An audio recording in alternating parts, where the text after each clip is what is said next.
In this video, we will be discussing about accounting for share capital. The introductory part we have discussed in the previous video. Now some more general entries are there which is to be passed in case of accounting for share capital.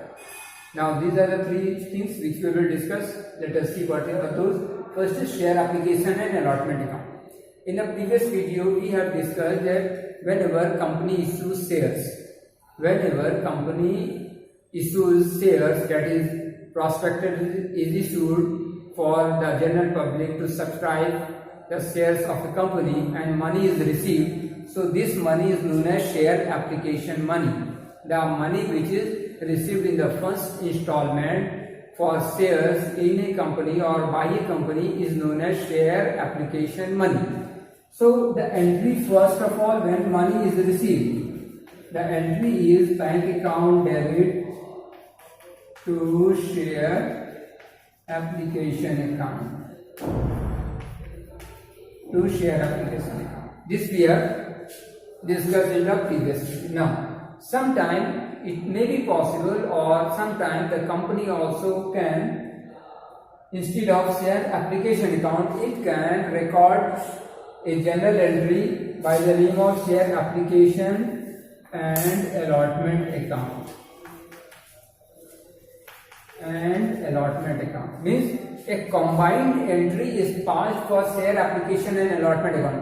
Generally, separate entry is there for share application account. When share application money is received, bank account debit to share application. When allotment money is received, bank account debit to share allotment account. The general entry, separate general entry there. Sometimes a combined general entry is passed, that is combined application and allotment account. General entry is passed, that is when share application money is received, bank account debit to share application and allotment account. This entry is passed, means combined application and allotment entry is passed. Now why this entry is passed? First of all, the logic behind is that if a person is making an application, obviously he is willing to get his application accepted. Means he wants that his application or his shares should be allotted. Whatever shares he is applied for, it should be allotted. Means application itself means allotment is necessary. Means allotment, he wants that allotment should be there. Similarly, for allotment also, if allotment has been done, it means there would have been an application. Without application, allotment is not possible. So share application and allotment account combined journal entries are also passed. First, when the application money is received, bank account debit to share application and allotment account, this will be the journal entry.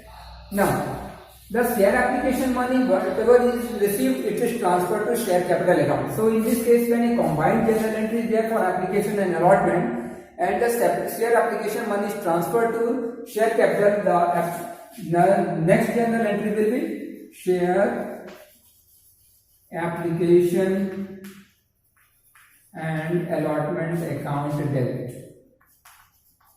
Application and allotment account debit to share capital account.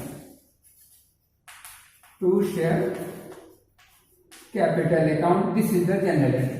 When share application, the narration in the first case will be being share application money received, and narration for the journal entry will be being share application money transferred to share allotment account.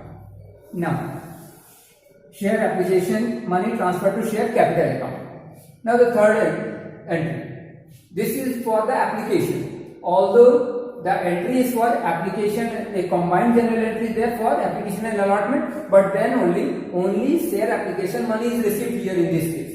Next, when the allotment money is due, the entry will be share application and allotment account debit.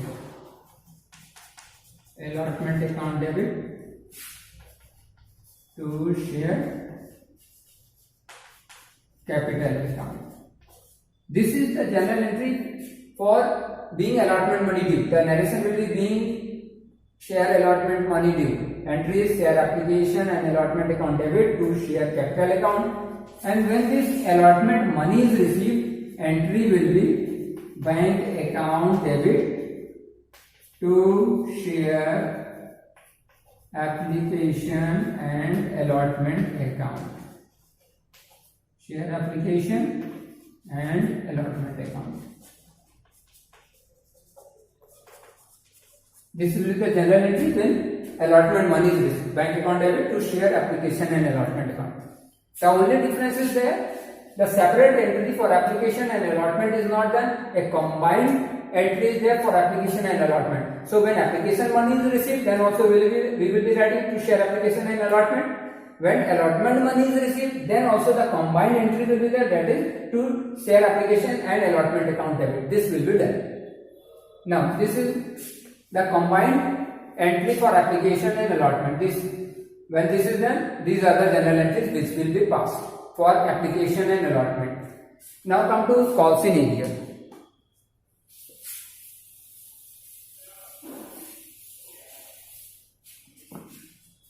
Calls in area. Calls in area. Previously we have discussed the total share money, that is the money which is due on every share, that is the whole amount of the, you can say, face value of the share or nominal value of the share is not called in one installment. Generally it is not called. So it is generally called in various parts. Maybe I told you previously also, the first is known as, the first installment is known as application. Then the next installment is known as, second installment is known as allotment. Thereafter it will be known as first call, that is the third installment.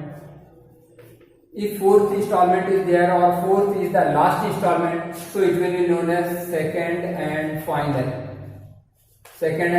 call. The fourth will be known as, if the fourth is the last, then it will be called second and final. If the first is last installment, then it will be called first and final. So second will not be there, first and final it will be called. Now when this various installment money is called in various installments, say the share is of rupees 10 each, and in 3 installment the share application, the shares total share money is to be called, assuming that 4 rupees and 2 rupees. These are the various, that is the application 4, allotment 4 and first and final call 2 rupees is to be called. Assuming that this person has paid 4 rupees on the shares. Thereafter he has paid say 4 rupees also. The last, say this 2 rupees, that is first and final call, he has not paid. It is possible. So in this case, what will happen when if he has not paid the first and final call? See, when this is not paid, then this unpaid amount is known as calls in area. The unpaid amount on shares which has been called and not been paid by the shareholder is known as calls in area. The amount of money which is not paid by the shareholder, which has been called by the company, will be called as calls in area. That is, call has been made but it is in area, it is the concerned person has not paid. Now since the call has been made, and it means we have to get the money from the person, and the person from whom we have to get money, they are known as debtors. Debtors are the person who owe money to us or to a organization. They are the debtors of that organization. Here the shareholders are debtors. Here when the calls in area, the shareholder become the debtors. So this, as you know, debtors have debit balances. Debtors are an asset and assets are debit balances. So calls in area will have debit balances, means that is calls in area will be debited. Calls in area account will be debited, and the concerned call will be credited. That is first and final call. Assuming this was the call, first and final call account will be credited, because this call, the shareholder, the calls in area will represent all the shareholders who have not paid the called amount, and they will be considered as a debtor for the firm, and that is why calls in area will be debited and the concerned call will be credited. Now it is also possible that some shareholder may pay in advance also. Suppose this 4 rupees has been called, next installment of say 4 rupees is called. Maybe the shareholder or few shareholder may also pay along with this 4 rupees. Also this 2 rupees has not been called, they can pay these 2 rupees also if they want. If they want, they can pay these 2 rupees also. Means although the allotment money has been called, but they may pay along with the allotment the first call money also, although it has not been called. So this will be represented, this will be known as calls in advance, the money which has not been called by the shareholder, from the shareholder, and the company, the shareholder has paid the money in advance. Any calls in advance or any amount in advance, that will represent calls in advance. And calls in advance is a liability. Calls in advance is a liability because it is not the firms or companies, you can say the money, it does not belong to the company. The person has paid the money or shareholder has paid the money in advance, it will be considered as advance, and the entry is bank account debit when the money is received in advance, bank account debit to calls in advance. Since calls in advance is a liability, and liability if increases, it is credited. Since liability is increasing, calls in advance is a liability for the business, for the company. So since if liability increases, the ROE is to, if liability increases, it is credited. So that is why calls in advance will be credited.